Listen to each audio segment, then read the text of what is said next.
시청자 여러분 안녕하십니까? 오늘도 건강한 하루를 보내시기 바랍니다. 저는 박원순 시장의 마지막 길을 걸어봤습니다. 그가 마지막으로 본 것은 무엇이고 그리고 무슨 생각을 했을까? 그리고 여러 가지 사건이 가지고 있는 미스테리한 점 이런 것들을 분석을 하면서 걸어봤습니다. 서울시장 공관 제동초등학교 바로 뒤에 있죠.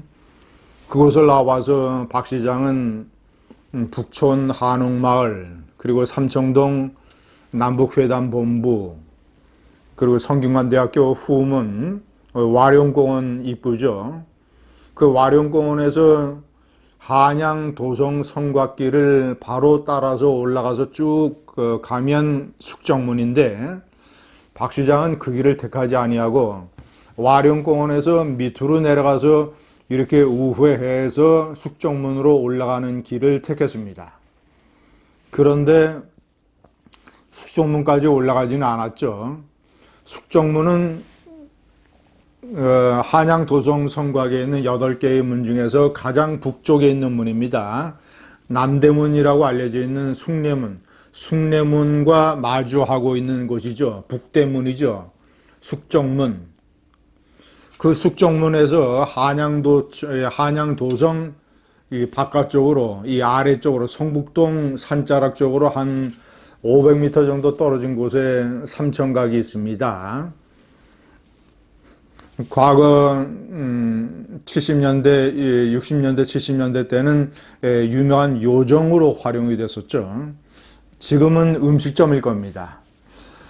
그 숙정문과 이 북악산 내리막길, 자락길, 그리고 그 삼청각 그 사이에 있는 울창한 숲, 그 숲 안에 있는 이 나무에서 박원순 시장은 마지막 극단적인 선택을 결행을 했습니다.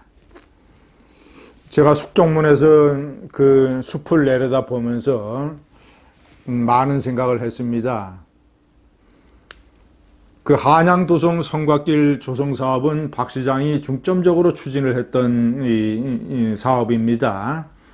한양도성이 1392년 이성계가 조선을 건국하고 나서 한 5년 후쯤 태조 5년 차에 도성을 축조하는 일을 시작을 했습니다.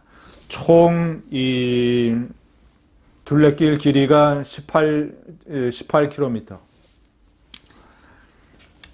아직까지 그 성곽의 상당 부분이 남아있는 게 상당히 놀라운 일이죠. 그 한양도성을 축조할 때에 조선의 전체 인구가 한 250만 명 정도, 한 550만 명 정도 됐습니다. 지금 서울시 인구의 약 절반을 약간 넘는 태조 이성계가 이 한양도성을 축조할 때는 나라 전체의 인구가 550만 명. 자, 그렇다면 이 한양의 인구는 몇십만 명 정도 되지 않았겠습니까? 그런데 지금은 서울시의 인구만 따져서 1000만의 이 서울시장을 9년 동안 했다는 사실은 사실 과거 옛날로 보자면 한성 판윤이라든가 이런 정도의 자리를 훌쩍 넘어서 정말이지 훨씬 더 대단한 높은 공직에 있었던 것입니다. 그런 사람이 하루 만에 왜 목숨을 버리는 선택을 했을까?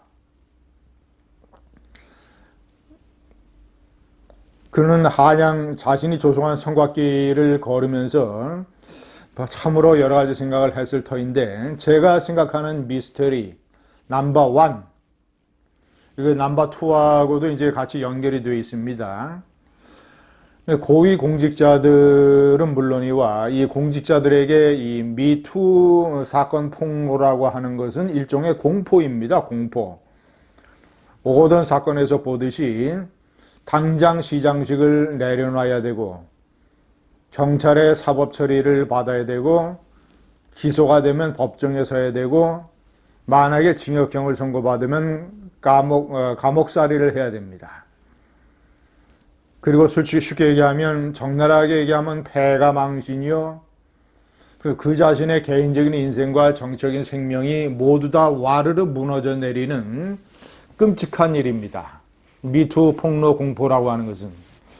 안희정 지사 같은 경우에는 성추행이 아니라 성폭행 혐의이기 때문에 3년 6개월의 징역형까지 살고 있지 않습니까? 자, 그렇다면 대개 이제 피해 여성들이 어저께 기자회견을 제가 줄곧 지켜봤는데, 대개 여비서 여직원 이 기관에 근무하는 사람들이 약자이고 의리라고들 합니다. 상당 부분 일리 있는 얘기입니다. 그러나 거꾸로 생각을 하면, 미투 폭로의 공포성을 따지면 그런 문제에 있어서 고위 공직자들이라든가 이런 사람들도 약자가 될 수 있습니다. 약자가. 결코 갑이 아니라고 생각을 합니다. 왜냐? 누구 한 사람 불쑥 사전 경고도 없이 미투 폭로를 해버리면, 요즘은 핸드폰, SNS, 그다음 주변 사람들의 증언, 그 피해자의 동료들, 가족들, 모든 것이 다 증거로 남기 때문에 빠져나갈 구멍이 없습니다. 서지현 검사 폭로 다 마찬가지 않습니까? 서지현 여검사의 폭로가 2018년 1월, 그리고 안희정 지사의 여비서 김지은 씨의 폭로가 2018년 3월, 자, 그리고 오거돈 사건이 2020년 4월이었습니다. 자, 피해 여성은 2017년 시장실에 근무할 때부터 2020년까지 약 3년여간 이런 일이 지속됐다라고 주장을 하고 있습니다. 자, 그런데 2017년에 시작이 됐으면, 자, 그때는 설사 서지현 검사의 미투 폭로가 없었기 때문에 이 미투에 대한 경각심이 덜 했다고 칩시다.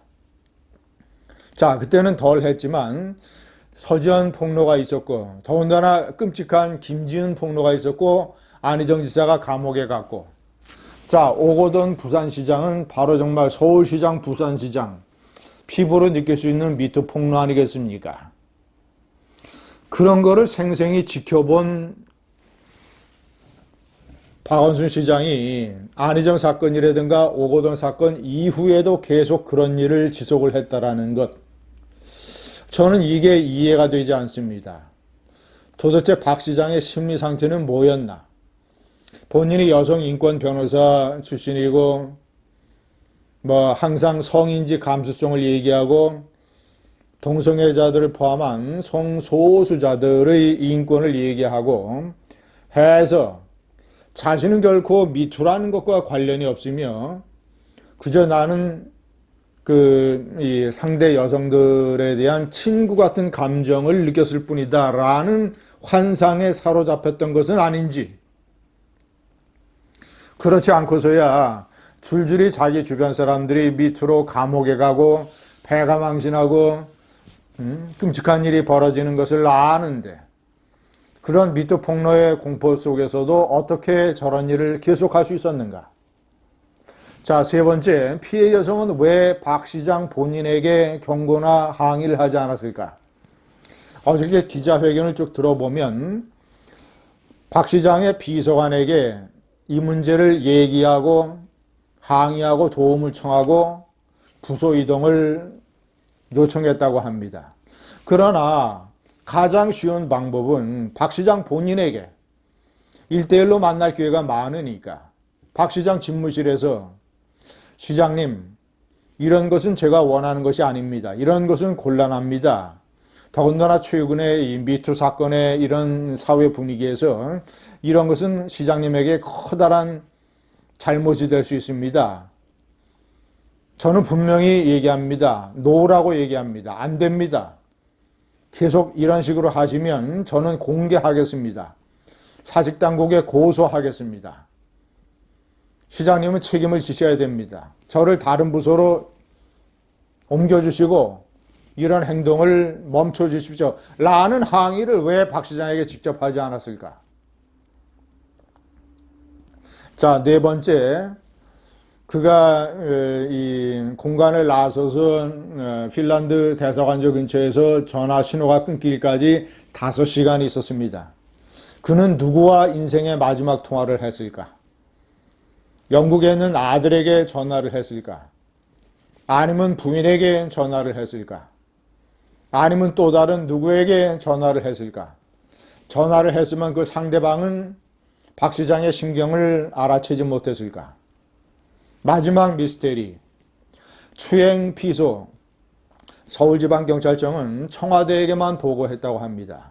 근데 청와대는 박 시장에게 알려주지 않았다고 합니다. 자, 그렇다면 박 시장이 어떻게 알았을까? 박 시장이 추행 피소됐다는 사실을 만약에 몰랐다면 이 사실이 그 이전에 공표가 되고, 그러면 박 시장이 극단적인 선택을 하지 못하도록 박 시장을 주변에서 감시하고, 박 시장이 나름대로 사법당국의 조사와 재판을 통해서 나름대로의 진실을 세상에 밝히고, 이런 과정을 더 겪을 수 있지 않았겠는가. 박원순 시장 사건을 둘러싼 미스테리들입니다. 감사합니다.